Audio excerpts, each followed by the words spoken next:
কাদিয়ানী মতবাদ বলতে মিথ্যা নবুয়তের দাবিদার মির্জা গোলাম আহমদ কাদিয়ানীর মতবাদকে বোঝানো হয়ে থাকে।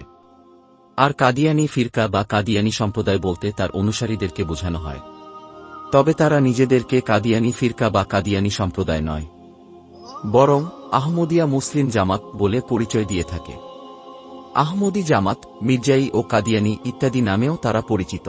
তিনি 1940 সনে পূর্ব পাঞ্জাব প্রদেশের গুরুদাসপুর জেলার অন্তর্গত কাদিয়ান নামক গ্রামে জন্মগ্রহণ করেন। কাদিয়ান গ্রামের অধিবাসী বিদায় তাকে এবং তার অনুসারীদেরকে সংক্ষেপে কাদিয়ানী বলে পরিচয় দেওয়া হয়। তিনি মির্জা গোলাম মর্তুজার কনিষ্ঠ সন্তান। এ পরিবারটা তৎকালীন ইংরেজ সরকারের হিতাকাঙ্ক্ষী ও ইংরেজ সরকারের কল্যাণে নিবেদিত প্রাণ ছিল। তার পিতা গোলাম মর্তুজা তৎকালীন ইংরেজ সরকারের একজন বিশেষ অনুরাগী, অনুগত, কৃতজ্ঞ ও জমিদার ব্যক্তি ছিলেন। ইংরেজ সরকারের জন্য তিনি নিজেকে উৎসর্গ করে দিয়েছিলেন। সিপাহী বিপ্লবের সময় তিনি 50টি ঘোড়া ক্রয় করে 50 জন অশ্বারোহী সৈন্য দিয়ে ব্রিটিশ সরকারের সাহায্য করেছিলেন। অন্য একটি যুদ্ধে 14 জন অশ্বারোহী সৈন্য দিয়ে সাহায্য করেছিলেন। তার জ্যেষ্ঠ ভাই মির্জা গোলাম কাদের ব্রিটিশ গভর্নমেন্টের খিদমতে আন্তরিকভাবে নিয়োজিত ছিলেন।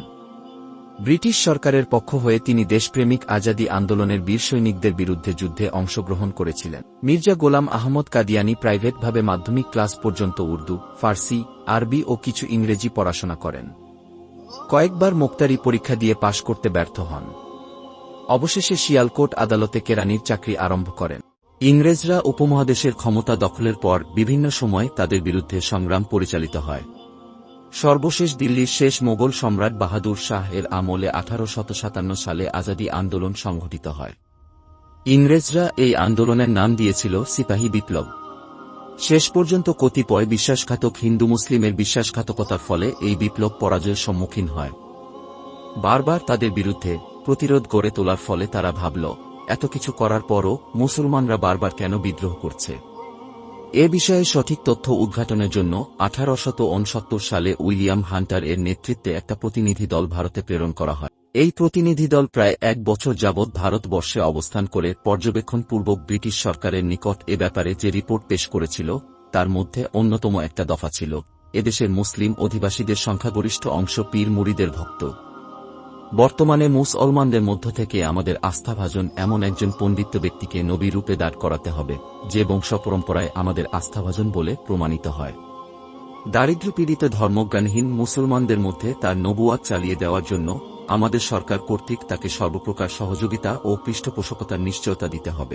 অতঃপর তথাকথিত নবী একসময় ঘোষণা দিবে, আমার নিকট এই মর্মে ওহী এসেছে যে ভারতবর্ষে ব্রিটিশ সরকার আল্লাহর রহমত স্বরূপ এবং ওহীর দ্বারা আল্লাহ তাআলা এখন থেকে জিহাদ হারাম করে দিয়েছেন। এভাবে মুসলমানদের অন্তর থেকে জিহাদের প্রেরণা ও উন্মাদনা দূরীভূত করতে হবে। অন্যথায় ভারতে আমাদের শাসন দীর্ঘায়িত করা সম্ভব হবে না। প্রস্তাব ও পরিকল্পনা মোতাবেক মির্জা গোলাম আহমদকে তথাকথিত নবী হিসেবে দাঁড় করানোর জন্য তারা মনোনীত করে। তাই মির্জা গোলাম আহমদ হল ইংরেজদের দাঁড় করানো নবী। পরিকল্পনা মোতাবেক গোলাম আহমদ কাদিয়ানী একসময় নিজেকে মুজাদ্দিদ তথা সংস্কারক বলে দাবি করে বসলেন। অতঃপর মাহদী বলে দাবি করলেন। তারপর একসময় তিনি প্রচার করতে আরম্ভ করলেন যে মুসলমানগণ যে বিশ্বাস রাখে ঈসা আলাইহিস সালাম সশরীরে ঊর্ধ্বাকাশে উত্তোলিত হয়েছেন, এটা বানোয়াট ও মিথ্যা। আসলে মরিয়মের পুত্র ঈসা আকাশে উত্তোলিত হননি, বরং তিনি তার পরিণত বয়সে কাশ্মীরে এসে স্বাভাবিকভাবে মৃত্যুবরণ করেছেন।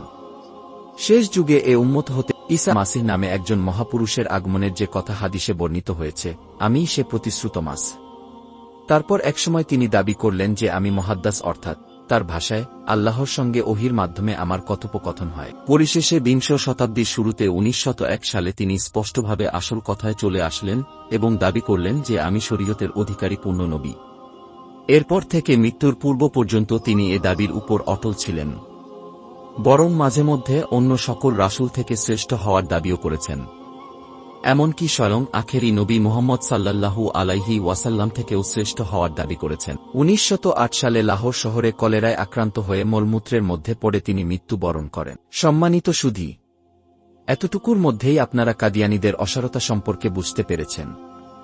আমরা তাদের ভ্রান্ত মতবাদগুলো কোরআন হাদিসের আলোকে খণ্ডন করার চেষ্টা করব।